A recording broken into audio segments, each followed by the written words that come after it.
The champagne glass slipped from my aunt's manicured fingers when the breaking news flashed across the mansion's 85-inch screen.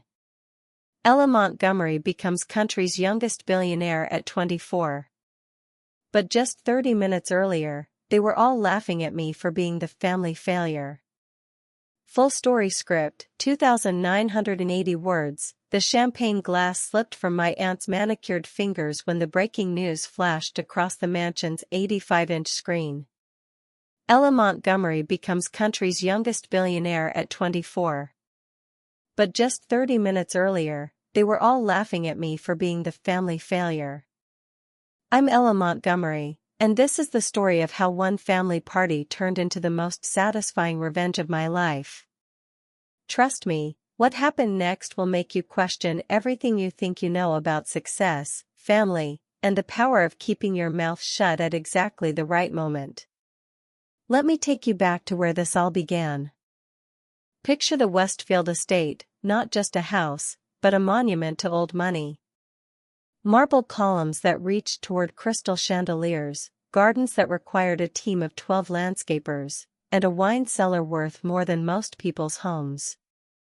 This was where the Montgomery family gathered every Christmas Eve, a tradition as rigid as the social hierarchy that governed our lives. I stood in the grand foyer, smoothing down my simple black dress, the one I'd bought from a department store, not a designer boutique. Around me, my cousins glittered in their custom gowns and inherited jewels, their laughter echoing off the imported Italian marble. "Oh, look who decided to grace us with her presence," came the honey-sweet voice of my cousin Victoria.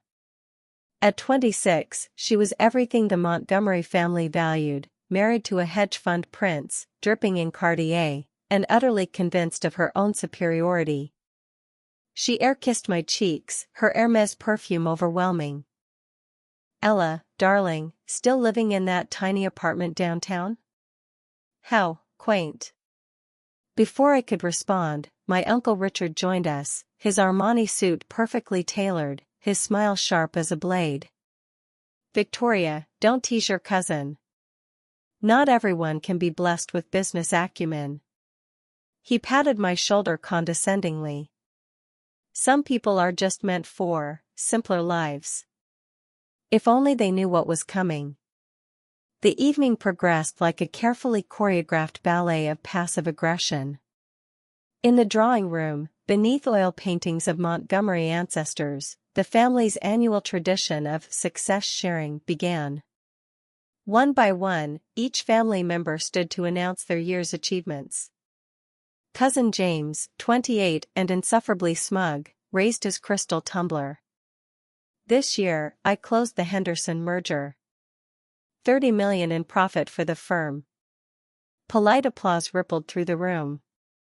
Victoria smoothed her silk Valentino gown as she stood. "Charles and I just purchased our third property, a chateau in Bordeaux. The vineyard alone is valued at 15 million. More applause, more congratulations. My Aunt Margaret, Victoria's mother and the family's unofficial queen bee, beamed with pride. And let's not forget, Victoria was featured in Town and Country's New Generation of American Royalty spread. The praise continued around the room. Stock portfolios, real estate acquisitions, charity board appointments, each announcement more impressive than the last. Each success story adding another layer to my family's perception of me as the disappointment, the black sheep, the one who'd chosen to waste her Ivy League education. Finally, all eyes turned to me. The silence stretched like a taut wire. I could feel their barely concealed amusement, their pity mixed with superiority. In their world of inherited wealth and calculated marriages, I was the anomaly, the Montgomery who'd walked away from the family business to pursue what they called silly tech dreams. "Ella?" My grandmother's voice cut through the silence, her tone suggesting she was doing me a favor by even acknowledging my presence. "Would you like to share your endeavors this year?" I stood slowly, feeling the weight of their collective judgment. My simple dress suddenly felt like armor instead of a liability. Well, I began, my voice steady despite the butterflies in my stomach. It's been quite a year. Uncle Richard chuckled. Let me guess, another startup that went nowhere? How many is this now? 5? 6? 7, my cousin David added helpfully, his investment banker smugness on full display. I've been keeping track. It's almost impressive how consistently unsuccessful she is. The laughter that followed wasn't cruel, it was worse. It was pitying. Patronizing. The kind of laughter you give a child who's shown you a drawing that looks nothing like what they claim it is. But I just smiled and continued. Actually, my company had some interesting developments this year. We launched a new platform in March, expanded internationally in July, and just closed our Series C funding round last month. Victoria examined her perfectly manicured nails, clearly bored. How nice, dear. And I suppose this means you can finally afford to move out of that studio apartment? Oh, I did move, I said casually. I bought a place upstate. Nothing too fancy, just 40 acres with a main house, guest cottage, and stables. The room's energy shifted slightly. 40 acres wasn't nothing, even to the Montgomerys. But before anyone could process this information, my phone began buzzing incessantly in my purse. I ignored it, but the buzzing continued. Excuse me, I said, pulling out my phone. The screen was lit up with notifications, missed calls, text messages, email alerts. All from the same sender, my publicist, Sarah Chen. Urgent, news breaking in 10 minutes. Are you watching? Call me now. My heart started racing, but I kept my expression neutral. I'm sorry, I need to take this. It might be important. As I stepped toward the hallway, Uncle Richard's voice followed me. Always working, that one. Can't even put the phone down for family time. It's no wonder her personal life is such a disaster. I heard Victoria's response as I walked away. Well, when your business ventures keep failing, I suppose you have to stay busy somehow. I found a quiet corner in the library, surrounded by first edition books that probably cost more than most cars, and called Sarah back. Ella. Her voice was breathless with excitement. Where are you? The announcement is going live in 3 minutes. Forbes moved up their timeline after the final valuation came through. My stomach flipped. How final is final? 12.7 billion, Ella. You're officially the youngest female billionaire in the country's history. The story goes live on every major news network in exactly. I heard her typing frantically, 90 seconds. I closed my eyes and took a deep breath. For 2 years, I'd been working in stealth mode. While my family mocked my failed startups, I'd been building something they couldn't even comprehend. My company, Neural Dynamics, had developed revolutionary AI technology that was about to change everything from medical diagnostics to financial forecasting. The Series C funding round I'd mentioned so casually? It wasn't just any investment, it was led by the largest tech fund in Silicon Valley, valuing my company at $15 billion. With my 85% ownership stake, I'd just become not only a billionaire, but one of the youngest in history. And my family had no idea. I'd kept everything quiet, working under NDAs, holding meetings in coffee shops instead of boardrooms, deliberately maintaining my modest lifestyle to avoid questions. I'd wanted to prove myself completely before revealing anything. I'd wanted this moment. Ella? Sarah's voice pulled me back to the present. The story's live. It's everywhere, CNN, CNBC, Bloomberg, Forbes. Your phone's going to explode in about 30 seconds. I walked back toward the drawing room, my heart pounding with anticipation. Through the doorway, I could see my family exactly as I'd left them, glasses raised, still chuckling about my quaint little tech hobby. That's when I heard it. The sharp intake of breath. The sound of crystal hitting marble. The sudden, absolute silence that falls when an entire room realizes they've made a catastrophic mistake.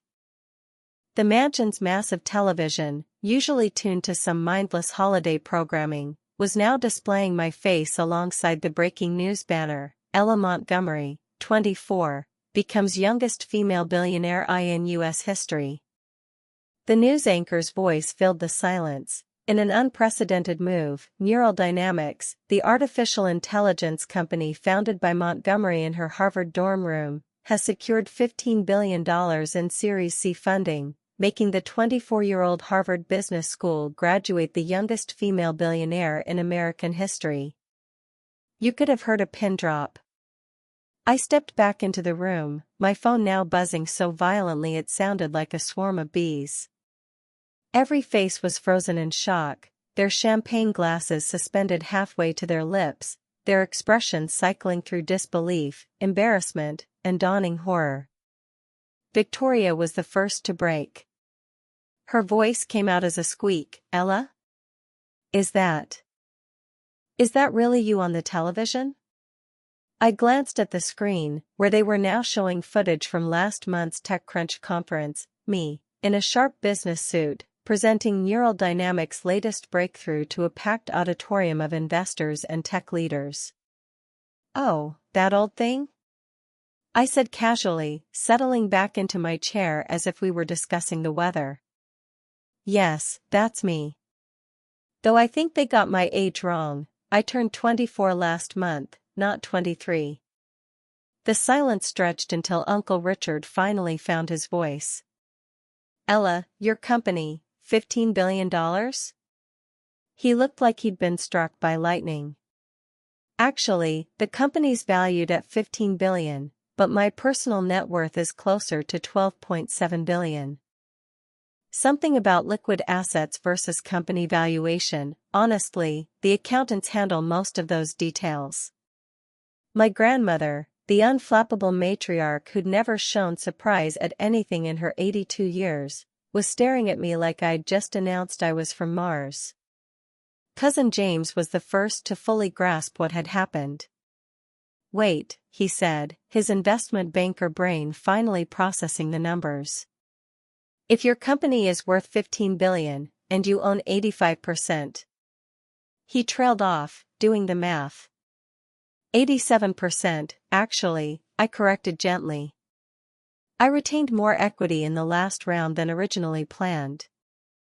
Victoria's face had gone completely white. But you said you moved upstate. You didn't say you bought. She gestured helplessly at the television, which was now showing aerial footage of my new property. The news anchor's voice filled in the details she couldn't finish. Montgomery recently purchased the historic Riverside Estate in upstate New York, a 400-acre property that includes the main mansion, guest houses, private lake, and equestrian facilities.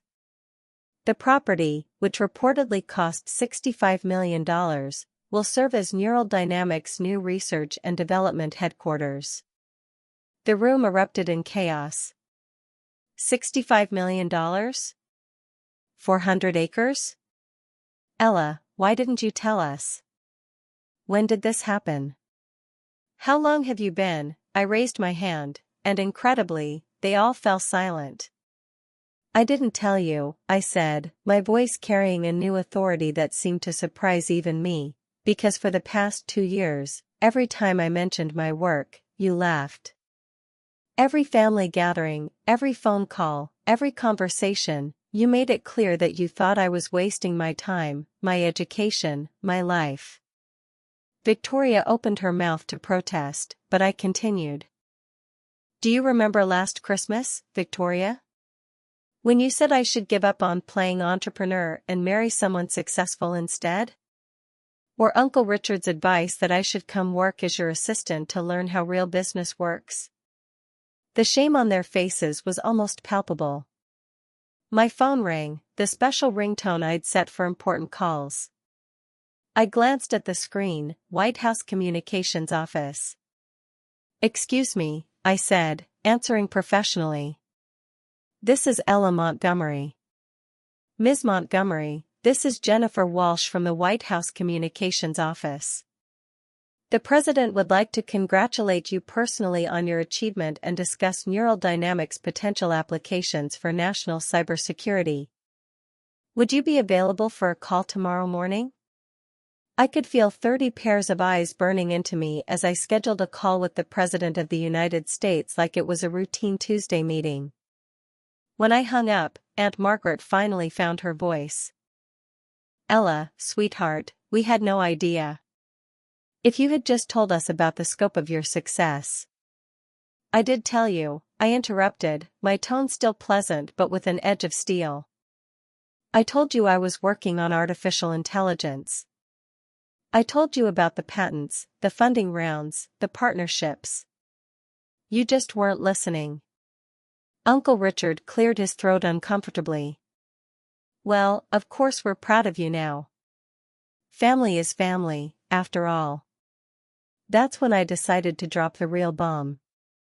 "Speaking of family," I said, standing and smoothing my simple black dress, the one that suddenly didn't seem so inadequate anymore, "I have an announcement of my own to make."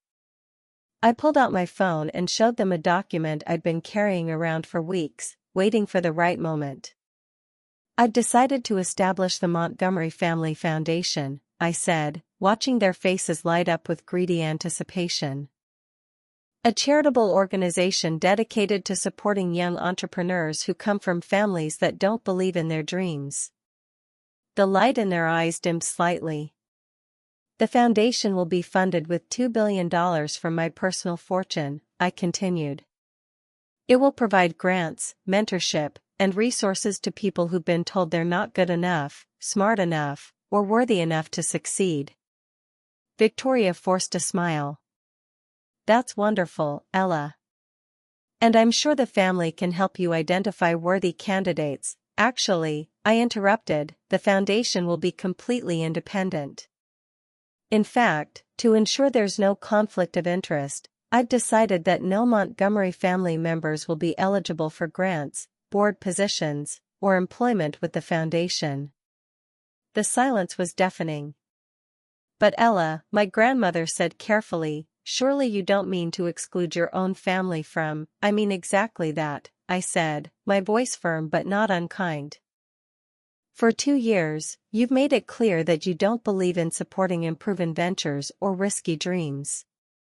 The foundation will exclusively support people whose families have failed them the way you failed me." My cousin David, ever the banker, tried a different approach. "Ella, let's be practical here. You'll need experienced advisors, people who understand wealth management, investment strategies." "I have advisors," I said. "The best money can buy. What I don't need is a family that only values me when I'm successful enough to benefit them." That's when the real begging started. Victoria's composure cracked first. "Ella, please. You can't seriously mean to cut us out completely. We're family." "Are we?" I asked quietly. "Because family supports each other. Family believes in each other. Family doesn't spend 2 years laughing at someone's dreams and then demand to be included when those dreams come true." Uncle Richard stepped forward, his face flushed. "Now see here, young lady. You may have gotten lucky with this technology business, but you're still a Montgomery. You have responsibilities to this family." I looked him dead in the eye. "Lucky?" My voice was deadly quiet. "Uncle Richard, I graduated summa cum laude from Harvard Business School. I hold 17 patents in artificial intelligence and machine learning. I built a company from nothing in my dorm room, working 18-hour days while you all assumed I was wasting my time. That wasn't luck. That was work you were too arrogant to recognize." The news was still playing in the background, now showing footage of Neural Dynamics headquarters, my interviews with major tech publications, testimonials from industry leaders calling me the most innovative mind of her generation. Aunt Margaret tried one last desperate approach. "Ella, darling, perhaps we were wrong to doubt you. But can't you find it in your heart to forgive family? To give us a chance to make things right?" I considered this for a long moment, looking around the room at these people who'd shaped my childhood, who'd taught me that success was the only thing that mattered, who'd spent years making me feel like I wasn't enough. Then I smiled. "Aunt Margaret, I do forgive you. All of you. But forgiveness doesn't mean I have to pretend the last 2 years didn't happen. It doesn't mean I have to include people in my success who refused to support me in my struggle." I gathered my purse, my simple black dress suddenly feeling like the most expensive thing in the room. "I'm starting a new tradition," I announced. "Every Christmas Eve, I'm hosting a party at Riverside Estate. It's for young entrepreneurs, immigrants, first-generation college graduates, people who've been told they don't belong, that they're not good enough, that their dreams are too big." I paused at the door, looking back at my family one last time. "You're welcome to come," I said. "But you'll be coming as guests, not as family. Because my real family is the team that believed in neural dynamics when it was just an idea, the investors who took a risk on a 22-year-old girl with big dreams, and the people who supported me when success was just a possibility, not a guarantee." The final twist came as I reached my car. My phone rang again. This time, it was my assistant back in California. "Ella, I'm so sorry to bother you during family time, but something incredible just happened." "What now?" I asked, exhausted from the emotional roller coaster of the evening. "Google just made an offer. They want to acquire Neural Dynamics. The preliminary offer is—" She paused, and I could hear papers rustling. $42 billion. I stopped dead in my tracks. 42 billion. That would make me not just the youngest female billionaire, but one of the wealthiest people in the world. At 24. Through the mansion's grand windows, I could see my family still gathered in the drawing room, probably dissecting every word of our conversation, strategizing how to get back into my good graces, calculating what my newfound wealth could mean for them. I made a decision that surprised even me. "Schedule a meeting," I told my assistant. "But I'm not selling." "You're not?" "No," I said, looking up at the mansion where I'd spent so many years feeling small and inadequate. "Neural Dynamics isn't just a company. It's proof that the girl they thought wasn't good enough is actually capable of changing the world. And some things are worth more than money." I drove away that night with a revelation that felt even better than the billions in my bank account. I'd spent my whole life trying to prove myself to people who were never going to see my worth. But the real victory wasn't the money, or the recognition, or even the look of shock on their faces when they realized how wrong they'd been. The real victory was realizing that I didn't need their approval anymore. I'd built something extraordinary not because of my family, but in spite of them. And the people who truly mattered, my team, my investors, my friends, had believed in me long before the world knew my name. 6 months later, Neural Dynamics went public. The IPO was the largest tech offering in history. My 87% stake was now worth $68 billion, making me the 5th richest person in the world and by far the youngest. I did host that Christmas Eve party I'd promised, 300 guests, all young entrepreneurs and dreamers and people who'd been told they weren't enough. The mansion was filled with laughter and hope and the kind of energy that comes from people who've fought for their success. My family sent flowers. Beautiful, expensive arrangements with cards expressing their pride and love. I displayed them prominently in the foyer, next to a framed copy of the Forbes article about my success. But they weren't invited. Some bridges, once burned, are meant